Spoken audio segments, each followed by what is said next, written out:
Hi everyone, Aaron here for Zolotech, and we are just one day away from the Apple event. There's a lot to talk about and expect tomorrow, and also some last-minute leaks, and we'll finally hear the final release date of iOS 17 when it will be available to the public. This is your weekly Apple news update for the week of September 10th, 2023. Now, the Apple Wonderlust event is tomorrow, as many of us already know. I'll be watching it live and tweeting it in real time. It's at 10 a.m. Pacific time or 1 p.m. Eastern where I live, and you can just watch it live on apple.com, YouTube, and Apple TV and others probably as well. So I'll be live tweeting that with all of the different updates. Also keep in mind that afterward I'll have updates about it. We'll probably get different iOS updates. We'll talk about that in a moment. But also if you want me to go live maybe on Twitter or somewhere else, let me know in the comments below. Maybe we'll discuss that for a half an hour or so after the event as well. Now, Apple has invited developers this past week to learn about optimizing their apps for performance and battery life. This seems to be something that's long overdue, as many apps seem to use a ton of battery life and sometimes slow down for no reason.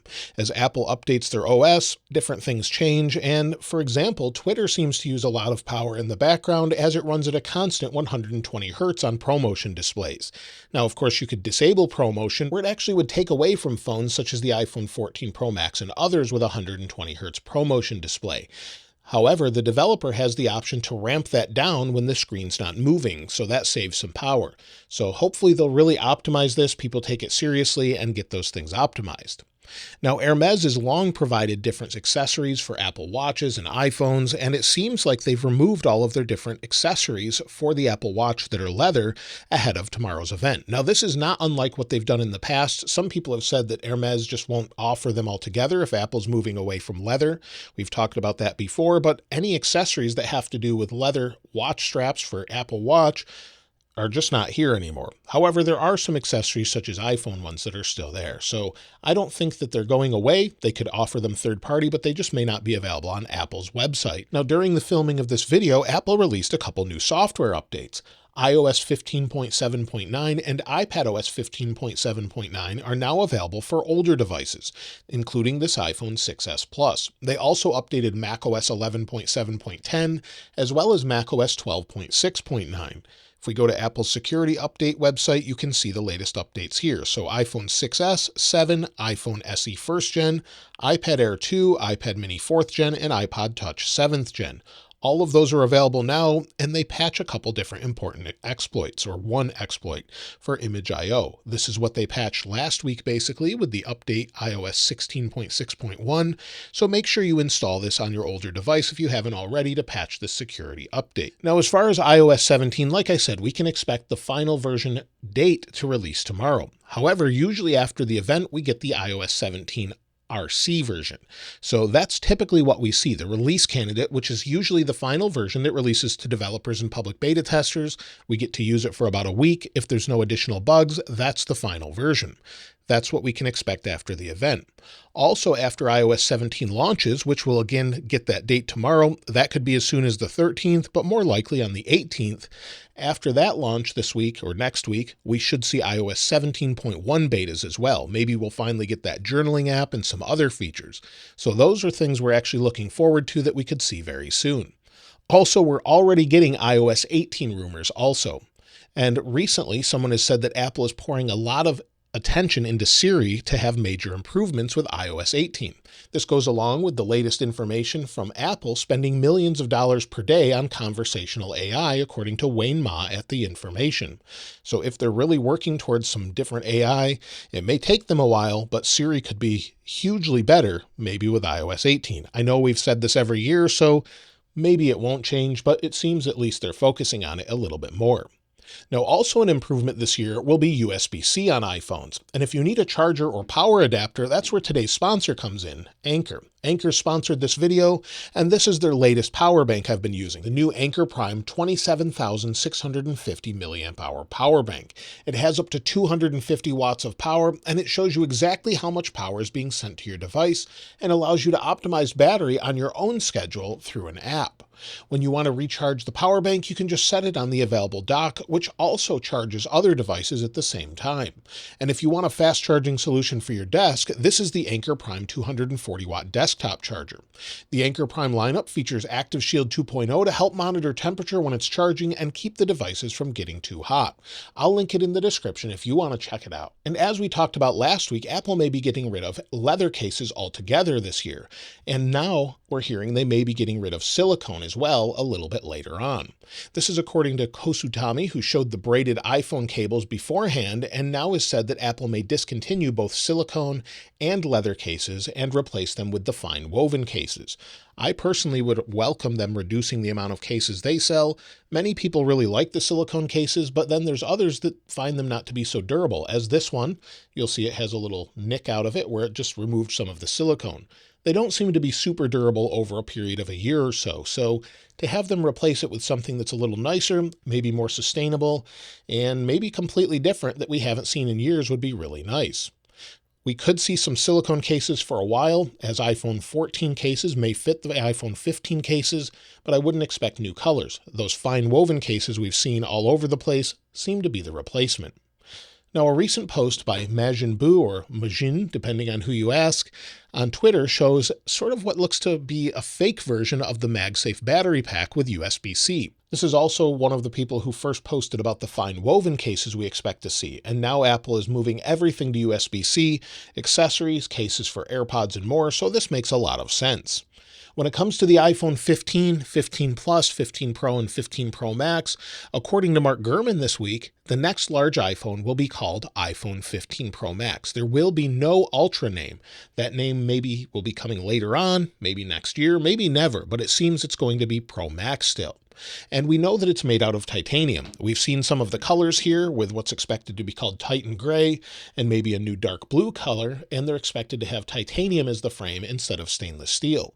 This will not only be lighter, but it's also expected to be grade 5 titanium in the latest rumors and leaks. Mac Rumors had an interview with Mark Gurman with more information, and Mac Rumors also obtained the exact specifications of the size and weight of the upcoming iPhone 15 and 15 Pro and Pro Max models. And overall, it seems like they're going to get a little bit lighter. But on the 15 models, it seems they could actually get a little bit thicker. That might help with some battery life. We'll talk about that in a moment. But it may help with some battery life, maybe get a little bit thicker, but also seem to be a little bit lighter as well. So the overall size is going to be very comparable, but based on the sizes, they may not fit in each other's cases. That wouldn't surprise me. We've seen that before. But when it comes to the 15 Pro and Pro Max, that's where the biggest differentiation is. And with that titanium, we lose quite a bit of weight, as titanium is not only lighter, but it's also more rigid. The phone should feel even more solid and have more of a brushed look instead of this gloss look on this model that I have here. Now, based on the dimensions overall, it seems that it's going to be one of the lightest phones we've seen since the iPhone XS series. So the Pro Max should be around the same weight or so as the XS Max, so that'll be a nice change, even though it's supposed to have some camera upgrades and more. So you can see the different specs here as well, as you've been seeing all along. Definitely a little bit different in size. You'll need new cases, of course.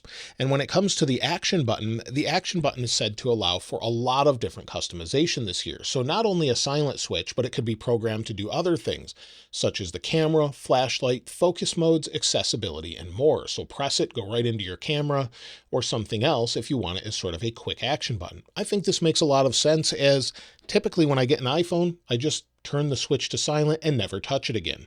I typically leave it off, as I think it's probably not great to have it ringing in the middle of maybe a conference call or something else. So I turn that off and never really touch it again. And that's just the way it works for me. So to have this do something else, I can silence my phone. Maybe it'll be a control center option, silence the phone, then press this to do some other action. That would be great with shortcuts and more. Now, we're also expected to get larger batteries this year with a couple hour increase, according to Mark Gurman. That could be due to maybe the extra thickness, the upgraded A17 Bionic processor, or A17, that's supposed to be more efficient and 3 nanometers, or it could be something else entirely. But that will be great to have extra battery life. Hopefully we'll have hours and hours more battery life, where we haven't had the greatest battery life, it seems, with the 14 series. And last year, with the iPhone 14 Pro models, Apple increased the main camera to 48 megapixels. On the new 15 Pro models, it's expected to be upgraded on the ultra-wide and telephoto to go above 12 megapixels this year. What that means specifically, we don't know yet. Maybe it could be 20 megapixels, it could be 48, we don't know yet. Also, the periscope zoom lens on the 15 Pro Max is expected to offer up 6 times optical zoom. Some people said it could be 5, some said 6. Mark Gurman has said that it will be 6. Now, also, according to TrendForce, the 15 Pro and Pro Max are set to gain 2 gigabytes more RAM, pushing it to 8 gigabytes of RAM. However, 128 gigabytes is still expected to be the base storage. I think that's a mistake. It should be 256, especially if we have ProRes. That takes a lot of space to get the Pro features. So I would like to see Apple not do 128, but it seems it's going to stay. TrendForce also claims that the regular iPhone 15 Pro is expected to have the same price to start as the 14 Pro. However, the Pro Max models are expected to be increased by $100 for each spec. That makes a lot of sense with the extra periscope zoom lens, so that doesn't surprise me. We've been hearing this for a while. At least it's not $200, but we'll have to wait and see if they have a 2 terabyte option or something else. Apple's also expected to update the Apple Watch Ultra to the Ultra 2 or just the new Ultra to have sort of a black frame and more, and Apple Watch Series 9 as well. Mark Gurman has said that Apple will update them with more accurate sensors, an updated U2 or ultra-wideband chip, and updated heart rate monitor. Whether that's an all-new sensor altogether or something else, we don't know, but they're expected to update it. Also, originally, we thought there could be an October event for Mac and maybe iPad, but it seems now Apple may only be updating the iPad Air this year, and according to a post on Weibo and reiterated by Mark Gurman, this could be done through a press conference or just maybe a press release where they just update the iPad. So don't expect another event, it seems, in October yet. We're also not expecting an M3 Mac this year. Maybe that's why we don't have the reason to upgrade to an M3 Mac with the MacBook Air or anything else. It seems we're not going to have a Mac event. Maybe they'll update the iMac with the M2 and just push that through a press release also. Apple's recent silicon has been pretty amazing, not only in the iPhones but the Macs as well, and they're based on ARM designs, which Apple has to license. According to Reuters today, Apple has signed a deal until 2040 to ensure use until at least that time. So if things change, they could change it, but they have access to it without a problem until at least 2040. They've also apparently been working on a 5G modem, but that's going to take a while. According to Ming-Chi Kuo, we can expect that in at least 2025 or 2026. However, Qualcomm today has said that Apple will use their 5G chips until at least 2026. This could be to make sure they have enough for any issues or delays, or to just keep older devices going that they need to manufacture as well. So lots of different information about things changing inside, but of course, a lot to look forward tomorrow. Let me know if you plan to pick up the iPhone 15 or 15 Plus, 15 Pro, or 15 Pro Max in the comments below, and which color are you planning on? If these colors are accurate, the Titan Gray, maybe the deeper blue color, or maybe space black and silver, no gold this year it seems. Let me know if you're planning to pick one of these up in the comments below. Of course, I'll link this wallpaper in today's video in the description like I normally do, and if you haven't subscribed already, please subscribe, and if you enjoyed the video, please give it a like.